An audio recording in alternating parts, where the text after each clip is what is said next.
Buenas cabros, soy la Betsa y bienvenidos a un nuevo video. Hoy les voy a hablar sobre cómo aprendí inglés.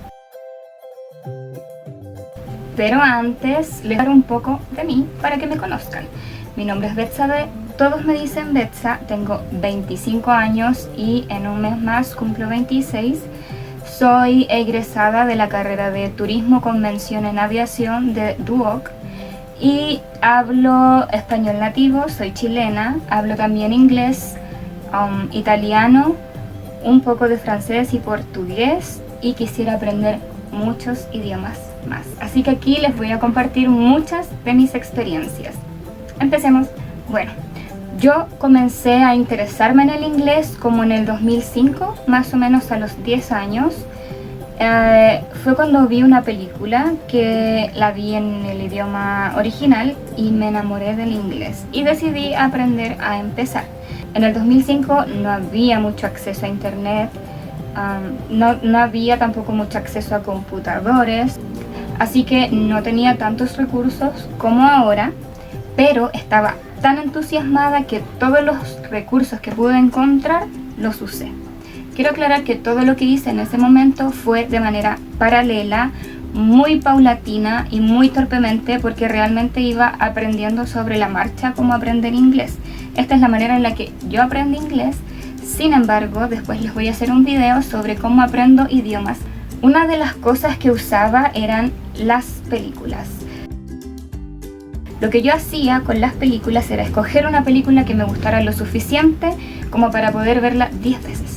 Sí, 10 veces. 10 veces. Escogí esta película, trataba un poco de memorizar lo que decía el doblaje en español, porque la veía primero en español, después la veía en inglés con subtítulos en español e intentaba identificar si lo que yo recordaba que decían en el doblaje era lo mismo que se decía en los subtítulos. La tercera etapa de este proceso era poner la película en inglés con los subtítulos en inglés. De esta manera yo podía escuchar lo que decían los actores, cómo lo decían, qué entonación usaban y cómo movían sus labios, y también lo identificaba y intentaba relacionarlo con las palabras que yo iba leyendo abajo, así veía cómo se pronunciaban las palabras. También intentaba darme cuenta de si la misma palabra sonaba igual en todos lados, en todas las oraciones. Entonces me fijaba en una palabra que se repitiera y trataba de recordar qué tal.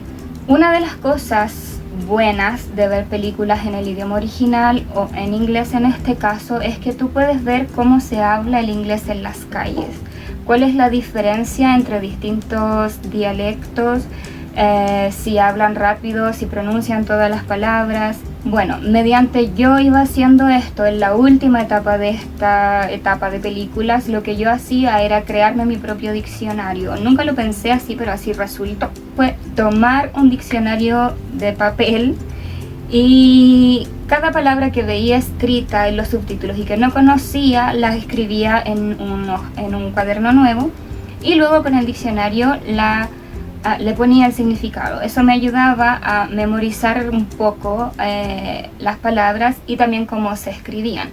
Mi intención nunca fue aprenderme el diccionario de memoria ni leerlo una vez al día todos los días, no, simplemente lo hice. Y resultó que a veces lo leía y al final pasaba mucho tiempo y me daba cuenta que había palabras que ya me sabía. Entonces lo que hacía era borrarlas y mi diccionario bajaba y eso era muy satisfactorio.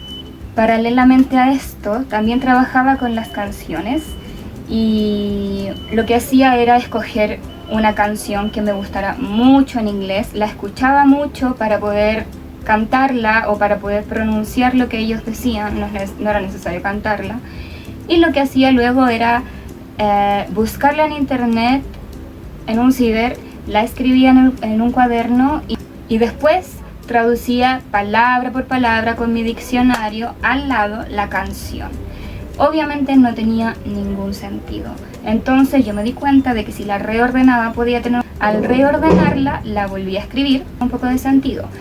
Y después lo que hacía era volver al ciber, La buscaba en internet y la comparaba la traducción, todas las traducciones que había en internet con la que había hecho yo. Entonces, después cuando yo volví a escuchar la canción, ya sabía qué significaba, ya sabía que estaba cantando e intentaba recordar las palabras que me había aprendido escribiendo y cantándola y repitiéndola, siempre rodeada de inglés. Bueno, otra cosa que hacía también conjunto a eso, que tampoco lo planeé, fue escribir los diarios de vida que tenía en inglés. En realidad lo hacía con el fin de que nadie pudiera leer mi diario, pero después de mucho tiempo, cuando fui creciendo y leía mis diarios, yo sé que a todos nos da vergüenza ajena, pero a mí me daba más porque estaba todo escrito en inglés horriblemente mal, gramaticalmente mal, pero estaba bien con la idea, me daba mucha risa porque al final así es como se aprende y entonces me doy cuenta de que todo lo que hice dio fruto porque ahora sé que está mal. Otra cosa que hacía mucho era pensar en inglés. Siempre intentaba identificar las cosas diciéndolas en inglés o pensándolas en inglés. Cada vez que podía y estaba sola, hablaba conmigo misma en inglés o pensaba en inglés las palabras que no me sabía, las buscaba en el diccionario y volvía a refrasear la palabra, o simplemente las dejaba ir o las decía en español, y todo dependía de las ganas que tuviera en ese momento de aprender en realidad. Y así fue como yo aprendí inglés. Ahora yo sigo aprendiendo inglés todos los días, al igual que sigo aprendiendo español todos los días. En el próximo video, como ya les dije, les voy a tener un método que es el método que yo sigo. Simplemente es lo que yo hago para ver si a ustedes les sirve. Chao, nos vemos en el próximo.